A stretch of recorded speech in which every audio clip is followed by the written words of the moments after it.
I know no one's going to believe me. Not my friends, not my parents, not even the internet. But I don't care anymore. I just need to get it out. Maybe if I say it all, it'll stop. Or maybe he'll finally come for me. It started on a Friday night. I had just gotten home from work, dead tired. The kind of tired that feels like your soul is dragging behind you. I didn't even turn on the lights. I threw myself on the couch and just stared at the ceiling. Everything was quiet, still, until my phone rang. At first, I didn't even want to look at it. I thought maybe it was work again, or my mom checking in. But when I finally glanced at the screen, my body froze. The name on the caller ID was Camilla, my girlfriend, the love of my life. The girl who made me believe the world could be good again. The same Camilla who had died 2 nights earlier in a car crash. It wasn't a mistake. I saw her name. I saw her number. The exact same number I used to call every night before bed. The number I'd tried to dial again and again since she died. Just to hear it go to voicemail, to hear her voice one more time. But this time, she was calling me. I stared at the screen for what felt like an eternity. Every part of me screamed not to answer, that it wasn't real, that something was wrong. But I answered anyway. My hand was shaking. I put the phone to my ear. At first there was nothing, just dead air. Then, slowly, I started to hear something. Breathing, ragged, wet, shaky.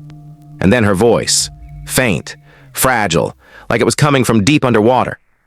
"Help me," she whispered. My heart dropped into my stomach. "Camilla? Is that you?" I asked, my voice barely holding together. He won't let me go," she said, and then the line went silent again. I was shaking, cold sweat dripping down my neck. "Who? Camilla, who won't let you go?" I begged. That's when I heard something else. Another voice, low, twisted, metallic, like a growl and a whisper tangled together. "You should have died with her," it said. I dropped the phone, literally. It hit the floor and slid under the coffee table. I didn't move. I couldn't. My ears were ringing. My vision blurred. I sat there for 10 minutes before I dared to pick it up again. When I finally did, the call was gone.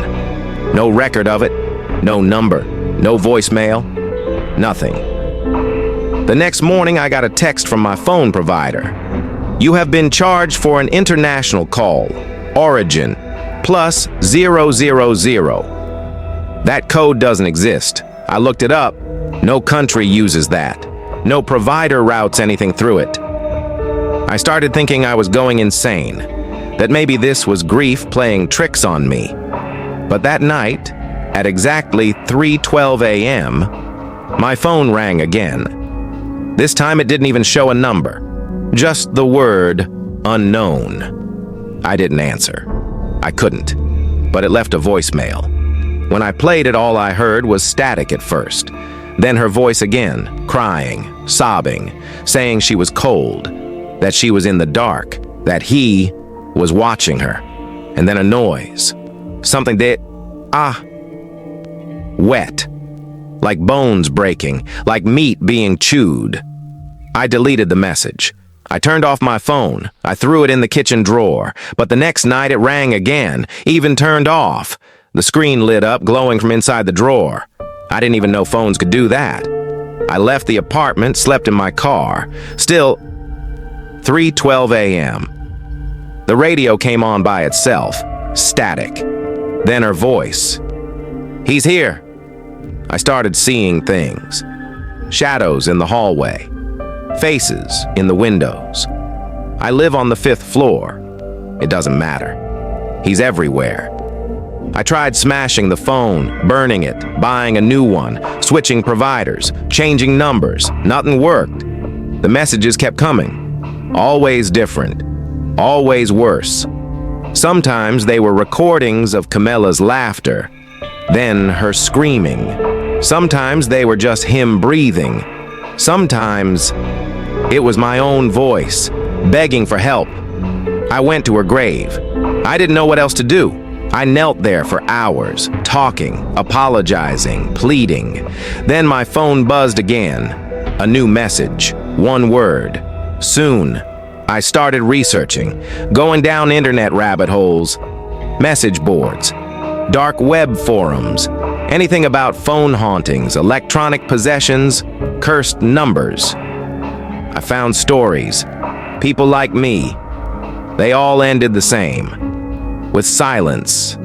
The last person who posted about it said he started hearing the voice in his dreams, that he couldn't tell if he was awake anymore, that time didn't feel real, that eventually the calls stopped. And that's when it got worse, because the silence meant he was already inside. I don't know how long I've been awake. Days? Weeks? I keep all the lights on. I don't sleep. I can't. Because every time I close my eyes, I hear her screaming. And behind her, his breathing. Heavy. Wet. Inhuman. Sometimes the phone rings and it's just me. Saying things I don't remember saying. Telling myself to give up. That it's already over. That there's no escape. That she's not the one trapped. I am. I think I'm losing my mind. Or maybe I already lost it. But I swear to you, this happened. It's still happening. The worst part is, I don't even know what he wants. Maybe it was never about her. Maybe she was just the bait. And I was always the target. I don't think he wants to kill me. I think he wants me to suffer, to break, to forget who I am. I don't know how much longer I can fight. The phone just lit up again. No ring, no buzz. Just a message on the screen. Time's up.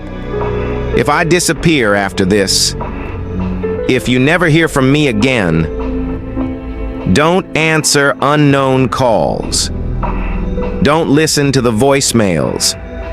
And whatever you do, don't ignore the ones that come from the dead.